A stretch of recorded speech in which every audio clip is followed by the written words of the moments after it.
नमस्कार साथियों, स्वागत है आपका हमारे यूट्यूब चैनल में। आज हम इंग्लिश फेडोलॉजी को कंप्लीट देखेंगे इस वीडियो में। ठीक है। अगर आप वीडियो में पहली बार आए हैं तो वीडियो को पूरा वॉच करिएगा, है ना, और चैनल को सब्सक्राइब करके रखिएगा। ठीक है। हम इंग्लिश में ऐसे टॉपिक को देखेंगे जो बेहद इम्पोर्टेंट है ना, क्योंकि इंग्लिश पेडालॉजी अपने आप में बहुत इम्पोर्टेंट इसका पार्ट है ना। ग्रामर और जो इंग्लिश का पेडालॉजी पूछा जाता है सीजीटेट और शिक्षक भर्ती में, कहीं ना कहीं दोनों एक ही चीज़ है ना, दोनों का सिलेबस भी सेम है। तो ऐसे जो हमारे साथी हैं जिनका जो था कि जिनका इंग्लिश बैकग्राउंड थोड़ा सा वीक होता है ना, तो उनके लिए ये वीडियो जो है काफ़ी हद तक उनको जो है हेल्प कर सकता है ना। ये हमारा खुद का बनाया हुआ नोट है ना। तो इसी नोट में हमने मेन चीज़ जो इम्पोर्टेंट लगता है उसको बस समझेंगे, है ना, और देखेंगे कि हमको टॉपिक में है किन किन बातों को पर जो है विशेष ध्यान देना है और कैसे हम अपना जो है तैयारी को अच्छा और बेहतर कर सकते हैं। ठीक है। तो चलिए साथियों, इस वीडियो को स्टार्ट करते हैं, क्योंकि मेरा भी इंग्लिश उतना अच्छा नहीं है ना। तो कहीं पर अगर बोलने में गलती भी हो तो उसको ध्यान ना दें, आप उसको बाद में क्लियर कर सकते हैं। ठीक है। हम समझने पे फोकस करेंगे कि हम इसमें क्या क्या चीज़ को हम समझ सकते हैं, है ना। हर वीडियो जो चीज़ आप पढ़ते हो, है ना, देखते हो, कहीं ना कहीं आपको कुछ सीखने के लिए ज़रूर ही मिलता है दोस्तों। तो इसमें हम तरीका को देखेंगे कि अगर और आपका जो इंग्लिश अगर वीक है ना, बहुत सारे साथी ऐसे रहते हैं जिनका जो है इंग्लिश और गणित क्या है कमज़ोर रहता है, जिनकी वजह से क्या है कि उनका जो पेपर है वो थोड़ा सा कहीं ना कहीं मतलब ख़राब करता है ना। जो नंबर इंक्रीज होना रहता है वो नहीं हो पाता है। तो इंग्लिश पैडालॉजी का एक महत्वपूर्ण भूमिका होती है दोस्तों। तो उसी को समझेंगे अपने आसान शब्दों में, है ना, और जिन जिन टॉपिक में हमें किन किन चीज़ों के बारे में पता होना चाहिए। ठीक है। तो आज का जो हमारा पहला टॉपिक रहने वाला है दोस्तों, देखते हैं लर्निंग और एक्विजिशन। इसको अधिगम और अर्जन भी कहा जाता है हिंदी में, है ना।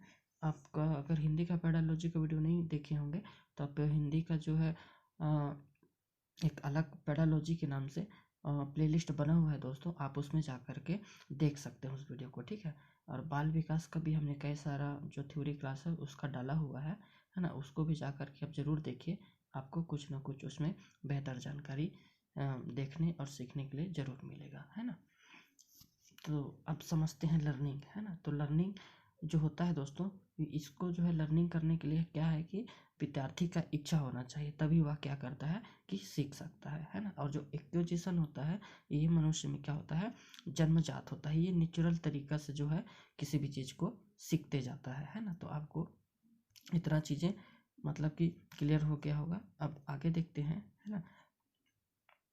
और जो है एक्विजिशन है उसको हम अपने आसपास के वातावरण से क्या करते हैं, एक्वायर कर लेते हैं ना। लेकिन ये भी नहीं है कि जो एक्विजिशन है वो हमें विरासत में मिल जाए, या फिर हमारा जो आनुवंशिकता है उसमें हमारा जो माता पिता के पास जो गुण है वही जो गुण है हमारे मतलब हमारे अंदर, ये भी ज़रूरी नहीं है ना। तो इस चीज़ को आपको ध्यान रखना है। भाषा के संदर्भ में देखिएगा तो भाषा जो है लैंग्वेज है ना, ये भी इम्पोर्टेंट है। अब लैंग्वेज के उसमें आपको जो टर्म है वो क्या क्या चीज़ आपको याद रखना है, तो देखिएगा लैंग्वेज जो है ना, तो मीडियम ऑफ कम्युनिकेशन आपको याद रखना है। अगर लैंग्वेज जब भी पूछा जाता है तो क्या है, एक जो है साधन है किसका, मतलब संप्रेषण का। ठीक है। And communicate ideas, thought and emotion को क्या है हम कि टू अदर पर्सन के पास क्या है शेयर कर पाते हैं। ठीक है। इसमें आपको क्या रखना है, इसमें 2-3 टर्म है ना, उसको आपको याद रखना है। लैंग्वेज में जो पहला टर्म है देखिएगा, स्टेटमेंट है इसका। लैंग्वेज के संदर्भ में पहला स्टेटमेंट आपको याद रखना है कि medium of communication and communicate ideas, है ना, जो उसके आइडियाज़ हैं, उसका जो थॉट है, सोच विचार है, जो सोच रहा है ना, और उसका जो इमोशन है, संवेग है। ठीक है ना। तो इसको क्या करता है, वो दूसरे व्यक्ति के पास क्या है अपना संप्रेषण के द्वारा पहुंचा पाता है। वही क्या होता है हमारा भाषा या फिर लैंग्वेज कहलाता है। ठीक है। आगे आगे सेकेंड देखते हैं टर्म, इसमें क्या इंपॉर्टेंट है कि English is a second language. जो हमारा इंग्लिश है ये जो है सेकेंड लैंग्वेज के अंतर्गत आता है, और इसे ग्लोबल लैंग्वेज भी कहा जाता है ना। तो आगे देखिएगा ऑफिशियल लैंग्वेज एक्ट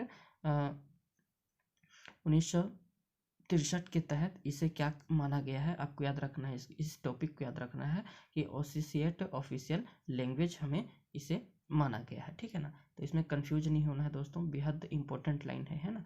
अब देखिएगा कॉन्सेप्ट ऑफ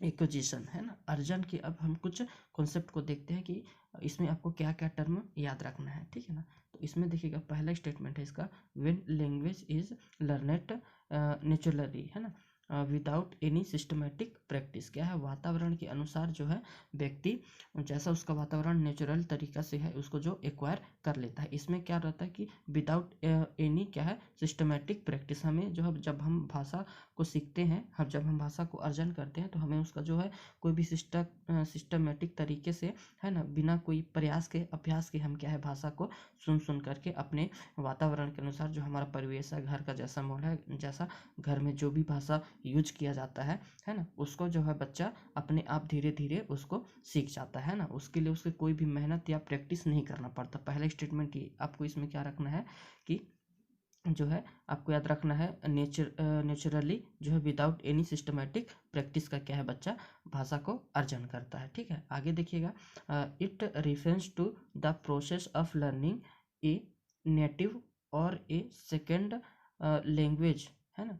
तो आपको इसमें क्या याद रखना है, ये भी मतलब अर्जन का ही एक क्या है कि स्टेटमेंट है। इसमें क्या है कि इस प्रश्न में हमेशा आता है ये प्रश्न, और जो है जिसको जो समझ जाता है, जिसका इंग्लिश अच्छा है ना, वो तो समझ जाता है, लेकिन जो मतलब जिसका इंग्लिश थोड़ा सा वीक रहता है उसको समझने में कठिनाई होता है। उसको जब प्रश्न को पढ़ता है तो उसको लर्निंग दिख जाता है, लर्निंग, है ना। तो लर्निंग से ये सोचने लगता है कि ये तो लर्निंग का ही मतलब स्टेटमेंट लग रहा है, और इसमें भी सेकेंड लैंग्वेज दे दिया हुआ। तो लर्निंग को क्या है कि सेकेंड लैंग्वेज, है ना।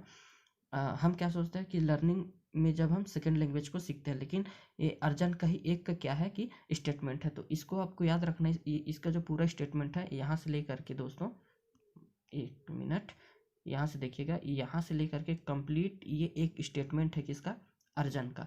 इसको समझिएगा क्या है, it reference to the process of learning, ठीक है, ए नेटिव और ए सेकेंड लैंग्वेज, ठीक है, of the इनेट capability of human brain. तो ये कहना चाह रहा है कि जो अर्जन है ये भी मतलब कि इसमें आपको याद रखना है क्या क्या, ये लर्निंग और सेकेंड लैंग्वेज को देख करके इसको हमें क्या है कि अधिगम या फिर लर्निंग का ये स्टेटमेंट हम समझ लेते हैं, लेकिन ऐसा नहीं है। इसमें क्या है, जो नोम चॉम्स्की है उन्होंने कहा है कि ह्यूमन ब्रेन के अंदर एक क्या है कि एक क्षमता है, जन्मजात क्षमता है, जो भाषा को क्या है कि एक्वायर कर लेता है, चाहे उसका फर्स्ट लैंग्वेज हो या फिर सेकेंड लैंग्वेज। तो इसमें आपको याद क्या क्या रखना है, ध्यान दीजिएगा। आपको इसमें देखना है कि अगर इसमें नेटिव और सेकेंड लैंग्वेज लिखा हुआ है, अगर इसके साथ ही अगर इनेट कैपेबिलिटी भी अगर लिखा है ऑफ ह्यूमन ब्रेन इनेट कैपेबिलिटी लिखा है, तो ये इसको आपको याद रखना है कि ये किसका भाग है। तो ये एक्विजिशन अर्जन का क्या है कि स्टेटमेंट है। इतना समझ में आ गया दोस्तों, है ना, कंफ्यूज नहीं होना है, ये आता ही आता है ये प्रश्न, ठीक है।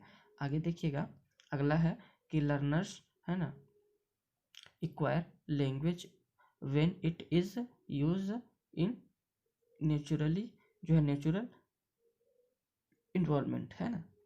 क्या बात, वातावरण से जो बच्चा है वो उसको सीखते जाता है ना, मतलब एक्वायर करते जाता है लैंग्वेज को, जैसा उसके माहौल में जो भाषा उसको लैंग्वेज मिलता है, ठीक है। अब आगे देखिएगा कि भाषा अर्जन को समझिएगा, ठीक है ना, एक्विजिशन और है इसमें, है ना। तो इसको देखिएगा, ये इसमें कुछ कुछ जो पॉइंट है हम इसको कैसे पकड़ सकते हैं कि ये भाषा अर्जन है, लैंग्वेज एक्विजिशन है ना। तो इसमें देखिएगा, आपको देखिए देखने के लिए मिलेगा अनकॉन्शियस प्रोसेस है, ये अचेतन प्रक्रिया है। इसमें कोई मतलब कि चेतना का हम प्रयोग नहीं कर रहे हैं कि हम उसे एकदम ये ऑटोमेटिक क्या है कि हम जिस परिवेश या वातावरण में रहते हैं उस चीज़ को हम धीरे धीरे एक्वायर कर लेते हैं। उसके लिए हमें कोई भी मेहनत या अभ्यास करने की ज़रूरत नहीं है, वो हमें मतलब पता ही नहीं चलेगा, बातों में बच्चा जो है भाषा को सीख जाता है ना। तो वो उसकी जो अनकॉन्शियस प्रोसेस इसीलिए कहा जा रहा है कि उसकी कोई चेतना नहीं है उस भाषा को लेकर के, है ना, लेकिन वो क्या है धीरे धीरे उसको पूरी सीखते जाता है ना। Acquire second language it is infusion by the language transfer. क्या है कि अगर हम बच्चे को जैसे कि बच्चा है 3-4 साल का होते होते वो एक भाषा वो सीख गया, अगर उसको ऐसे परिवेश में दिया जाए जहाँ कोई दूसरा लैंग्वेज बोला जाता है तो उस लैंग्वेज को भी बच्चा क्या है कि सुन सुन करके एक्वायर करते जाता है ना। आगे देखिएगा second language acquisition become more effective when familiar जो है सिचुएशन, है ना। तो क्या है अगर बच्चे को सेकेंड लैंग्वेज जो भी मैं बताया कि जो 5 साल का बच्चा है जैसे, और 5 साल का बच्चे को नॉर्मली मतलब हिंदी से अगर बात करना आ जा रहा है, और उस समय 4 साल का बच्चा होते होते 3-4 साल तक का होते होते उसको एक भाषा आ जाता है, जब उसी को अगर कहीं ऐसे परिवेश में दे दिया जाए जहाँ पर इंग्लिश का माहौल हो, तो क्या है वो बच्चा को इंग्लिश सीखने में भी कोई मतलब कि परेशानी नहीं होगा। वो उसके फैमिली के हिसाब से जैसा उसका सिचुएशन है वहाँ पर उसको देख देख कर अगर उसको माहौल मिल रहा है ना, तो क्या है कि उस माहौल को भी उस सेकेंड लैंग्वेज को जो है अगर इंग्लिश बोला जा रहा है तो सेकेंड लैंग्वेज को भी बच्चा क्या है एक्वायर कर लेगा। ठीक है, तो ये सारी उसका जो है इम्पोर्टेंट है ना। इसको देखिएगा आगे। अब अधिगम जो है ना, अधिगम लर्निंग सीखना, तो इसको जो इफेक्टिव कराता है ना, प्रभावित करता है, तो लर्निंग में देखिएगा 3 चीज़ों का महत्वपूर्ण नाम है ना। आपको इसमें याद रखना है कि सीखना कब होता है, सीखने के जो प्रभावित है ना वो कौन कौन करता है। तो आपको देखिएगा एक सीखने के लिए क्या होना चाहिए, बच्चे का इंटरेस्ट होना चाहिए, रुचि होना चाहिए, है ना। और फिर अगला देखिएगा तो प्रेरणा या फिर मोटिवेशन बच्चे में होगा तभी वो मतलब लर्निंग कर सकता है ना। और क्या है उसको एक परिवेश वातावरण मिलना चाहिए, इन्वायरमेंट, है ना। तो ये भी क्या है कि बच्चे के लिए बेहद ज़रूरी है सीखने के लिए, है ना। आगे देखिएगा when a language is learned in a systematic, है ना, वे इज जो है कलेक्ट लर्निंग। तो इसमें क्या होता है आपको याद रखना है कि लर्निंग के लिए आपको सिस्टमेटिक आपको याद रखना है। इसमें रूल बाउंड जो होता है ये रूल के नियमों के अनुसार चलता है ना। लैंग्वेज क्या है कि लैंग्वेज को सीखने के लिए इसमें सिस्टमेटिक तरीके से वो सीखेगा। पहले अगर बच्चा है जैसे तो क्या करेगा, शब्दों को पहले वर्णमाला, है ना, पहले उच्चारण वर्णमाला, इसके बाद शब्द, फिर वाक्य, फिर उसके अर्थों के साथ, ऐसे वो एक नियम के साथ क्या है कि बच्चा स्टेज बाय स्टेज सिस्टमेटिक तरीके से बच्चा जो है सीखता है ना। रूल वे उसमें नियम धारणाएं जो भी होता है उसका सिद्धांत, ये सारी चीज़ों को क्या है नियम के हिसाब से बच्चा इसमें सीखेगा। तो ये क्या हो जाएगा कि ये सीखना अधिगम लर्निंग हो जाएगा, है ना, अधिगम सीखना हो जाएगा। ठीक है, मतलब एक सिस्टमेटिक तरीके से है जो बच्चा सीखता है इसमें।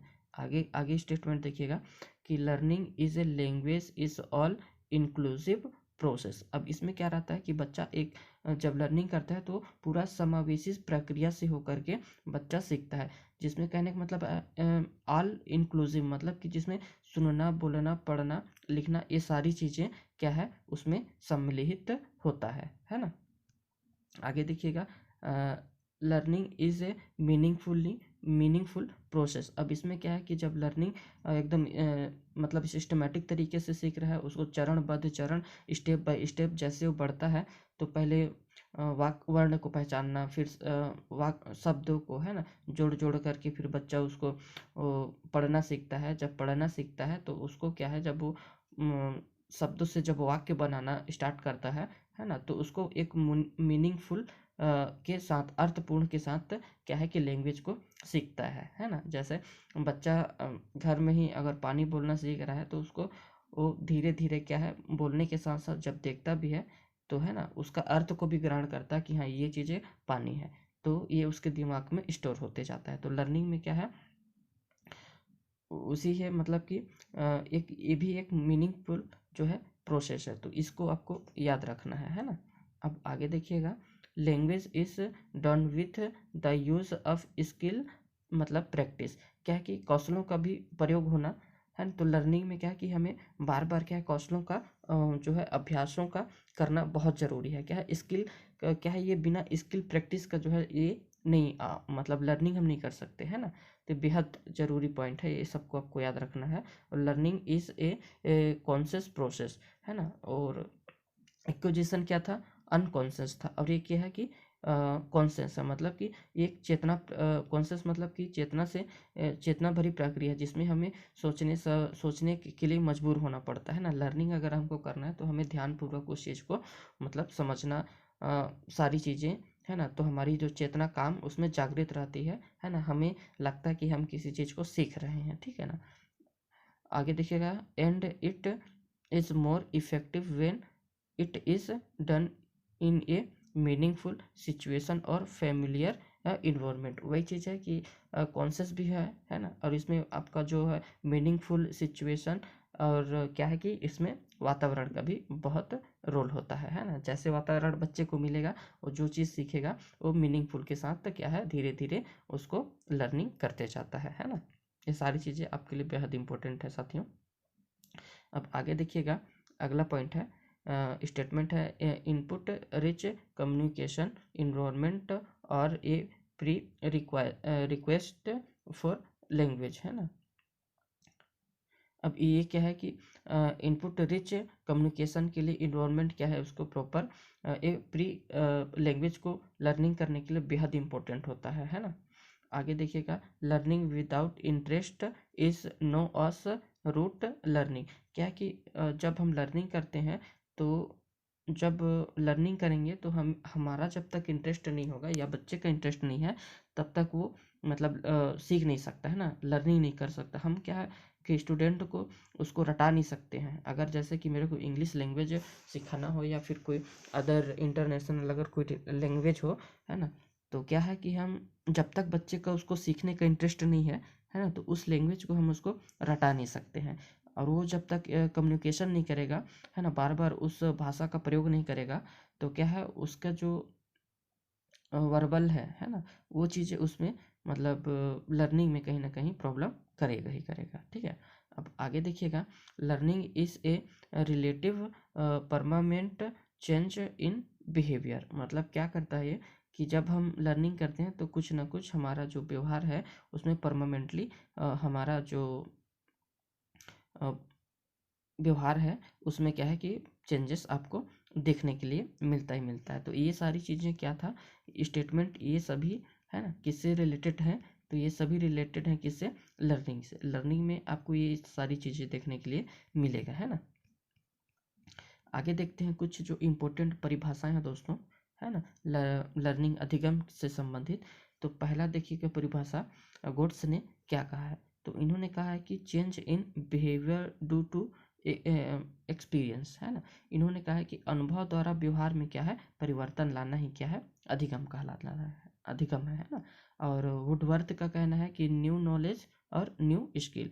इनका कहना है कि न्यू ज्ञान ही न्यू क्या है, हमारा कौशल नवीन प्रक्रिया है ना।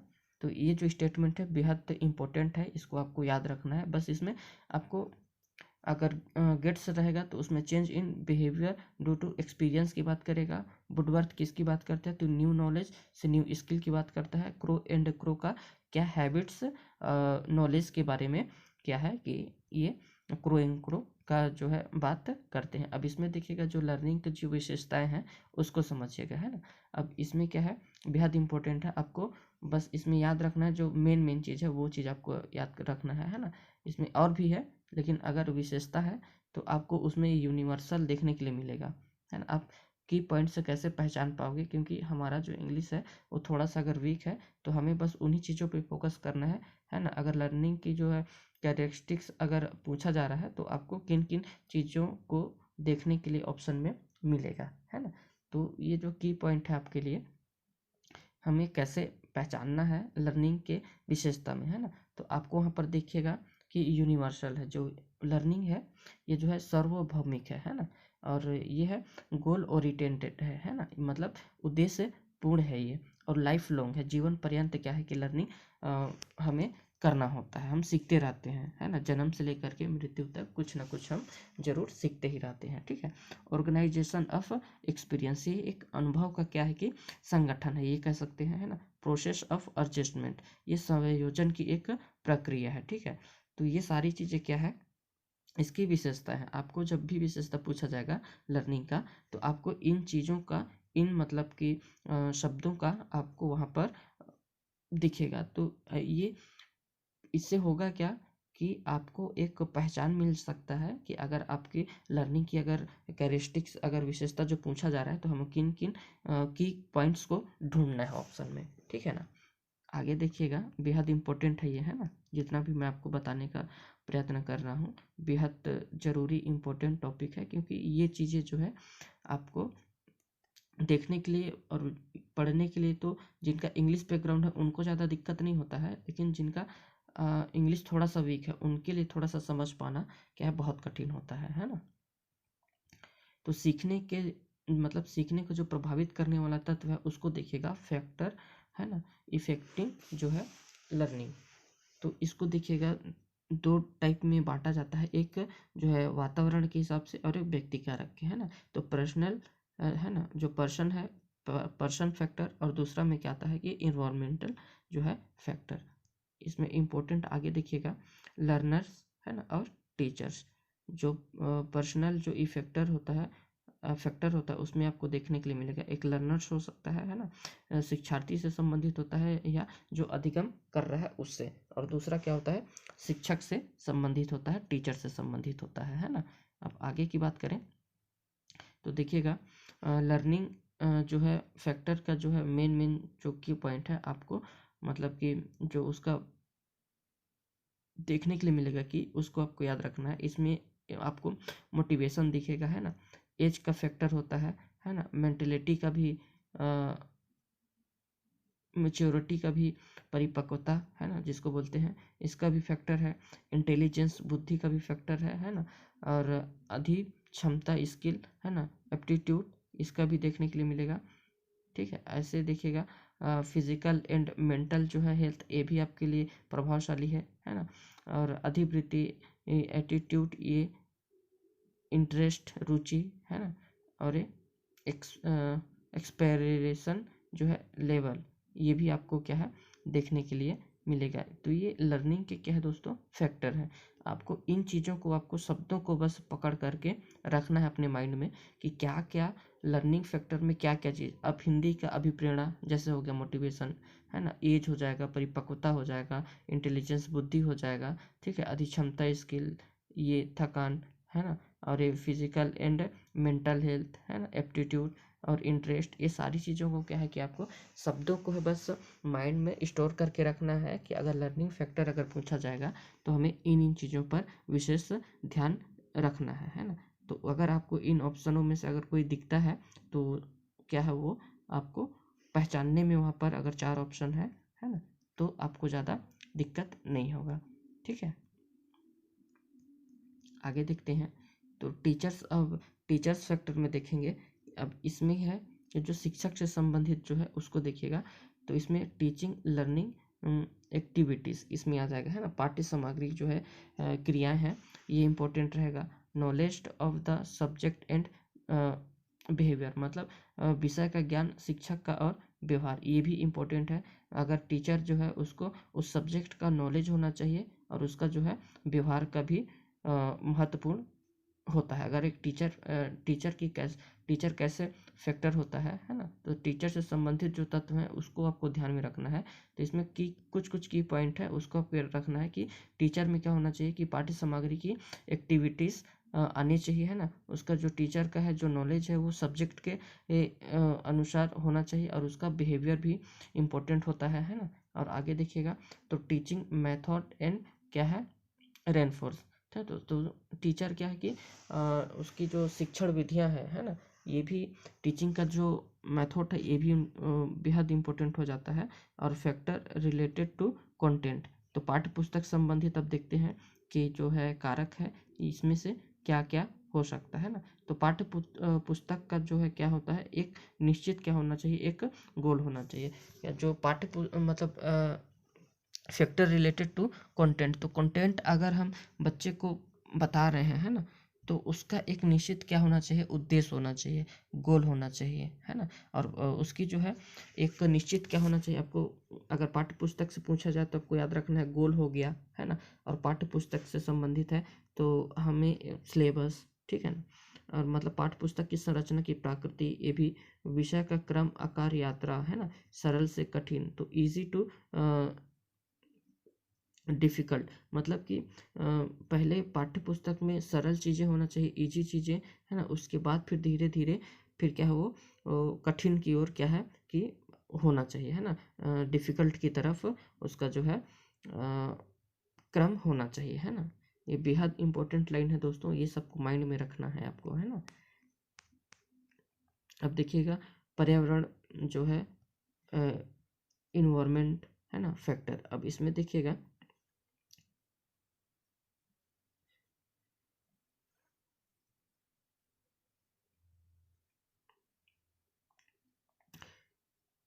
कॉन्डेक्सिव जो है इन्वायरमेंट टू लर्निंग, है ना। तो इसमें देखिएगा structure and size of classroom. अब जो है पर्यावरण के हिसाब से जो फैक्टर होता है, जो वातावरण के हिसाब से, है ना, तो इसमें क्या होना चाहिए कि जो क्लासरूम है उसका स्ट्रक्चर और जो साइज है वो कक्षा के हिसाब से होनी चाहिए। अब मान के चलिए कि विद्यार्थियों की संख्या ज़्यादा है ना, और जो क्लासरूम है वो छोटा है, तो वहाँ पर कंजेस्टेड हो सकता है ना।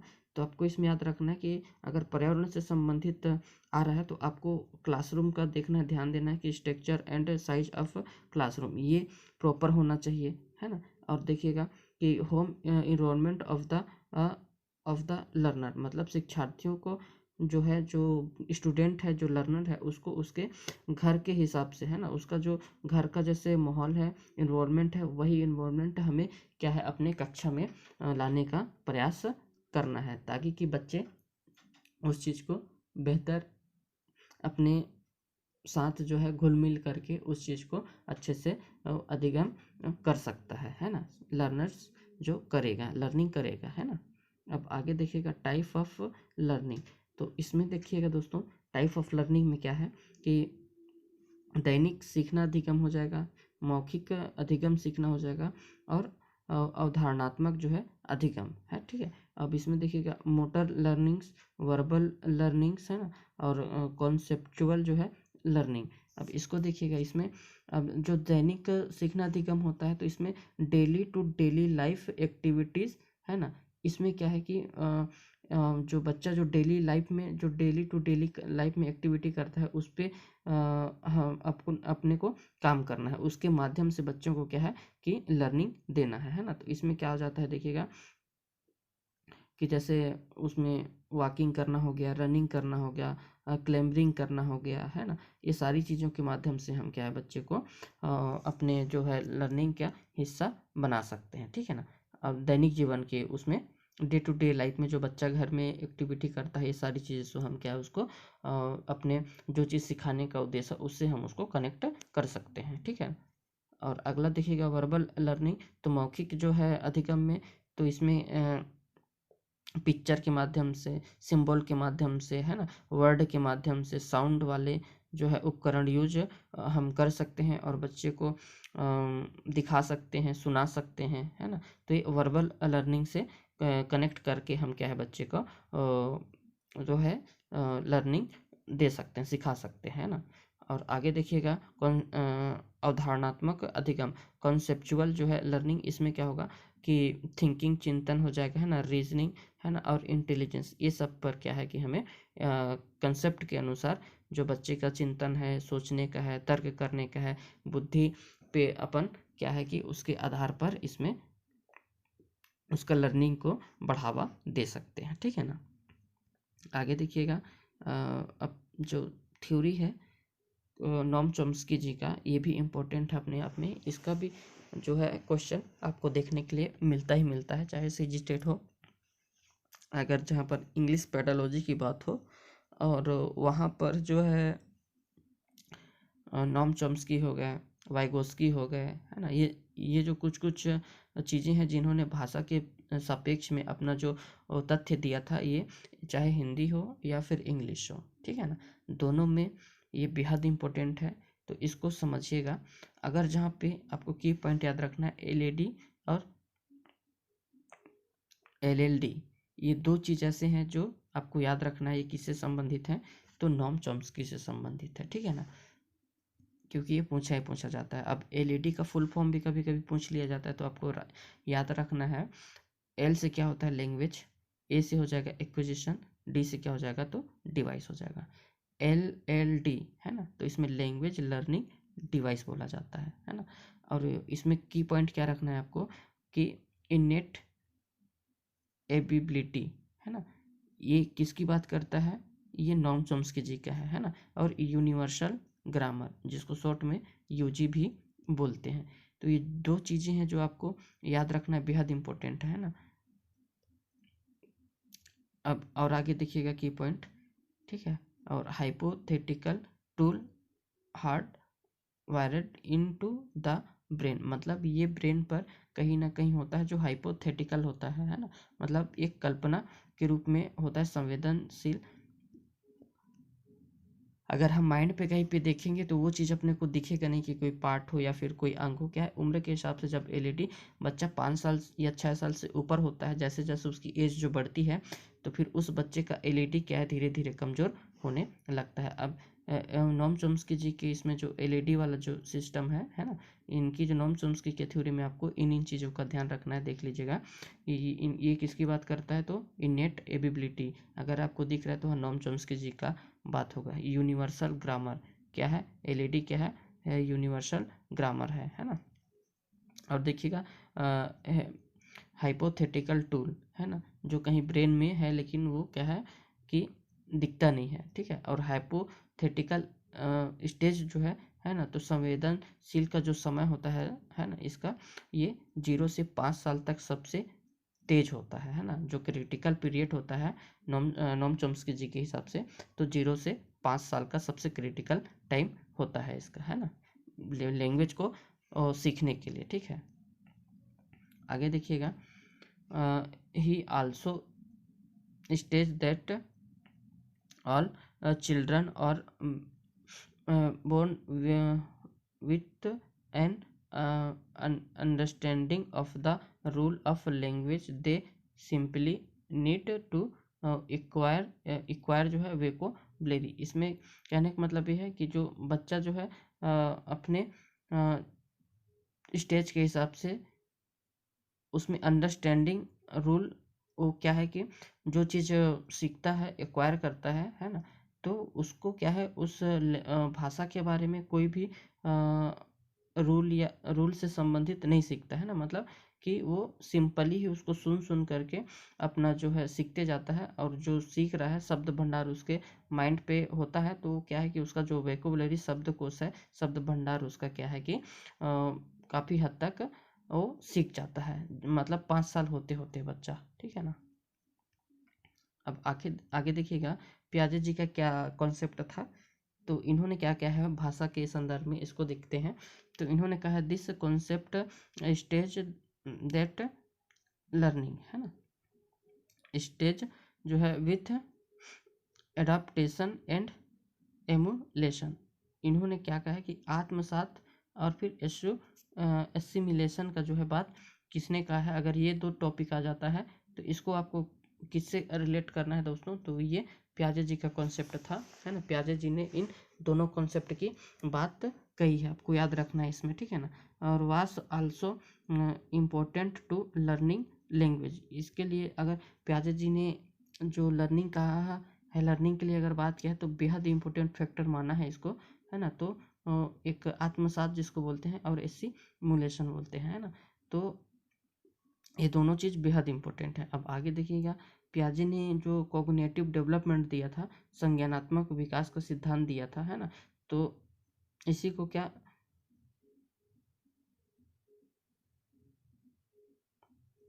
जो ये जो है जीन पियाजे ने कॉग्निटिव डेवलपमेंट का सिद्धांत दिया है ना, आपको याद रखना है इसको, ये पूछा जाता है।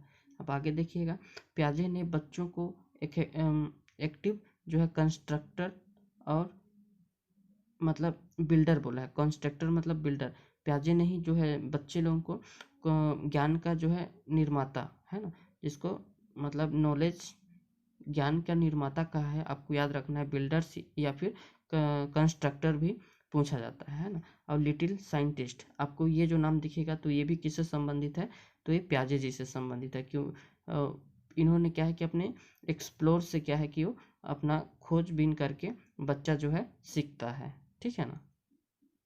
ये जो नाम है आपको याद रखना है, ये सब किससे संबंधित है, ये तो ये सारी चीज़ें प्याजे जी से संबंधित है ना। आगे देखेंगे,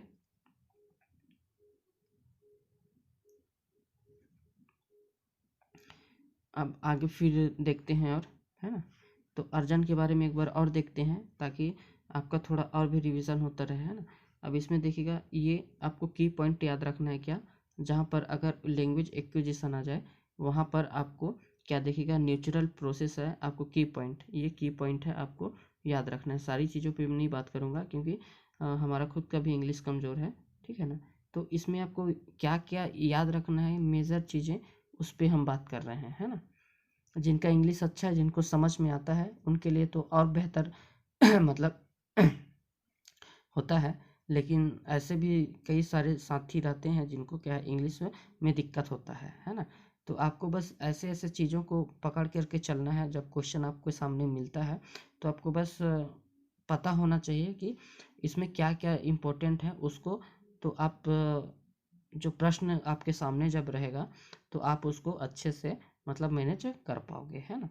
तो आपको एक्विजिशन में क्या याद रखना है कि ये नेचुरल प्रोसेस है। अगर ऑप्शन में आपको नेचुरल प्रोसेस दिख रहा है तो ये अर्जन के लिए बात करता है। इमिटेशन, इमिटेशन जो है अनुकरण से जो घर में बोली जाती है, वो इमिटेशन से बच्चा क्या है, उस चीज़ को बच्चा धीरे धीरे करके सीखते जाता है। डोंट नीड रिसोर्स, कहने का मतलब ये है कि जो एक्विजिशन है उसके लिए कोई नीड, कोई सोर्स, है ना। हम बच्चे को लैंग्वेज सिखाने के लिए, है ना, कहीं बाहर स्कूल किताब ये सारी चीज़ों में कभी नहीं भेजते, या फिर ट्यूशन से मम्मी उसको किताब लेकर के बैठ करके सिखा रही है कि बेटा ए बी ए ऐसे ऐसे होता है लैंग्वेज के संदर्भ में। वो बच्चा क्या करता है, इमिटेशन करके ही, सुन सुन करके ही, अनुकरण करके ही बच्चा को क्या है, भाषा को एक्विजिशन कर लेता है ना, अर्जन करता है, ठीक है। मदर टंग, अगर मदर टंग आ गया तो किसके अंतर्गत आएगा, तो भी ये किससे, एक्विजिशन से संबंधित है ना। सिंपल एंड नेचुरल, ये भी किससे संबंधित है, तो ये अर्जन से संबंधित है, एक्विजिशन से संबंधित है, ठीक है दोस्तों। अब आगे देखिएगा, लैंग्वेज जो है लर्निंग। अब इसको समझिएगा, जो ऊपर में हमने देखा था मोटा मोटा थ्योरी, अब उसका एकदम की पॉइंट है कि हमको एग्जैक्ट क्या याद रहना चाहिए।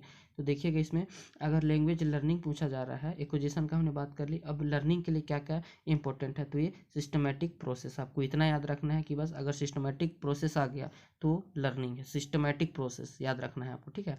नीड रिसोर्स, इसके लिए एक निश्चित रिसोर्स की आवश्यकता होती है। अगर मेरे को कोई फॉरेनर लैंग्वेज सीखना है तो उसके लिए मेरे को कोचिंग ज्वाइन करना पड़ेगा या फिर ट्यूशन लेना पड़ेगा। उसके जो जिसके जो लैंग्वेज मेरे को सीखना है उसके स्पेशलिस्ट जो होंगे उनसे जा कर के सीखना पड़ेगा। तो नीड रिसोर्स मतलब लर्निंग, लैंग्वेज लर्निंग के लिए हमें नीड रिसोर्स की आवश्यकता होती है ना। और ये जो है सेकेंड लैंग्वेज, जहाँ सेकेंड लैंग्वेज आ जाए बस वो वाला छोड़ करके ना, जहाँ पर इमिटेट जो ह्यूमन ब्रेन वाला था, अगर वो चीज़ है तो आपका अर्जन में आएगा, है ना, एक्विजिशन में आएगा, इतना याद रखना। और जहाँ पर केवल केवल सेकंड लैंग्वेज लिखा हुआ है वहाँ पर क्या आएगा, ये लर्निंग आएगा, ठीक है ना, याद रखोगे। और कॉम्प्लेक्स एंड कॉम्प्लेक्स मतलब सिंपल, है ना, और डिफ़िकल्ट मतलब कॉम्प्लेक्स एंड डिफ़िकल्ट, अगर ये शब्द अगर आपको दिख रहा है तो ये भी किससे संबंधित है, क्योंकि ये लर्निंग से संबंधित है। कॉम्प्लेक्स और डिफ़िकल्ट जो होता है ना, ये भी किससे संबंधित हो जाएगा, तो लैंग्वेज लर्निंग से संबंधित हो जाएगा, ठीक ना। आपको अभी आपको बताया मैं, अर्जन में देखिएगा ना, अर्जन में क्या क्या चीज़ हमने देखा। अर्जन में जो की पॉइंट है, अगर अर्जन कब होगा देखिएगा, नेचुरल प्रोसेस है ये, है ना, पहला चीज़। दूसरा, डोंट नीड रिसोर्स, इसमें कोई संसाधन की हमें ज़रूरत नहीं है, और ये मदर टंग है, और सिंपल एंड नेचुरल है, ठीक है। ये सारी चीज़ें आपको देखने के लिए मिलेगा, जिस ऑप्शन में दिखेगा आप उसको आंख बंद के लगा देना कि एक्विजिशन होगा, ठीक है। अब अगला देखिएगा, जो लर्निंग है ना, लैंग्वेज लर्निंग। अब इसमें आपको क्या दिख रहा है कि सिस्टमेटिक प्रोसेस है, नीड रिसोर्स है, सेकंड लैंग्वेज है है ना, और कॉम्प्लेक्स टू डिफ़िकल्ट है। अगर ये सारे ऑप्शन अगर आपको दिखते हैं तो किसके लिए है, तो ये लर्निंग के लिए इम्पोर्टेंट है। ये जो शब्द है ये किसके लिए यूज किया जाता है, मतलब 90% केस में, है ना, पूरा। तो ये अगर आपको इंग्लिश नहीं समझ में आ रहा है उनके लिए ये वीडियो है दोस्तों, है ना। आपको कैसे ट्रिक के माध्यम से शब्दों को पकड़ करके जानना है कि कौन सा लैंग्वेज एक्विजिशन है और कौन सा लैंग्वेज लर्निंग है, ठीक है। और आगे देखते हैं लैंग्वेज स्किल, ठीक है। अब लैंग्वेज स्किल के बारे में थोड़ा सा बात करते हैं। तो इसमें 2 स्किल चलता है, आपको दिखेगा, एक प्रोडक्टिव स्किल और रिसेप्टिव स्किल। अब जो LSRW है, अब इसमें हमें पहचानना है दोस्तों कि अब इसमें हमें पहचानना है SRW LSRW में हमें पहचानना है कि कौन सा रिसेप्टिव स्किल के अंतर्गत आएगा और कौन सा प्रोडक्टिव स्किल के अंतर्गत आएगा। बेहद इंपॉर्टेंट है ये ना, ये क्योंकि बहुत फंसाता है और बहुत सारे लोग इसमें कंफ्यूज भी होते हैं, ठीक है। कोशिश करते हैं कि इसको अच्छे से क्लियर कर पाएंगे, है ना। अब देखिएगा जो प्रोडक्टिव स्किल है ना, प्रोडक्टिव मतलब, और रिसिप्ट मतलब क्या होता है कि हम अपने अंदर कैसे ग्रहण करते हैं, है ना। रिसिप्ट मतलब कि हम ग्रहण कर रहे हैं, और प्रोडक्टिव मतलब कि हम उत्पाद, जैसे नहीं होता है उत्पादन करना, मतलब हम किसी चीज़ को दे रहे हैं बना करके, है ना, प्रोडक्ट करना, प्रोडक्टिव स्किल और रिसेप्टिव। अब 2 चीज़ प्रोडक्टिव में क्या क्या आ जाएगा देखिएगा। स्पीकिंग, जब हम बोलते हैं तो हम किसी को, अगला कोई सुनने वाला होता है तभी तो बोलते हैं ना।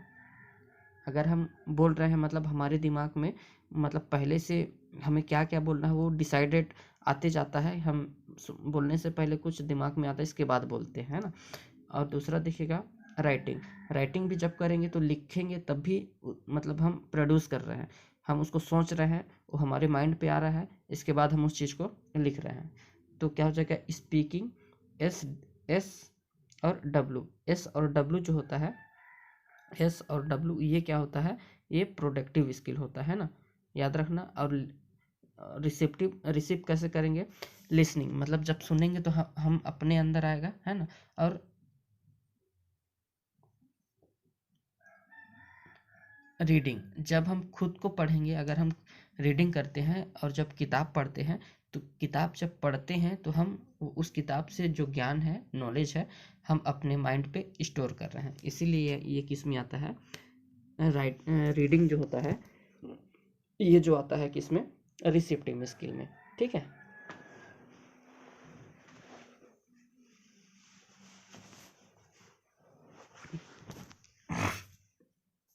आगे की बात करते हैं, देखिएगा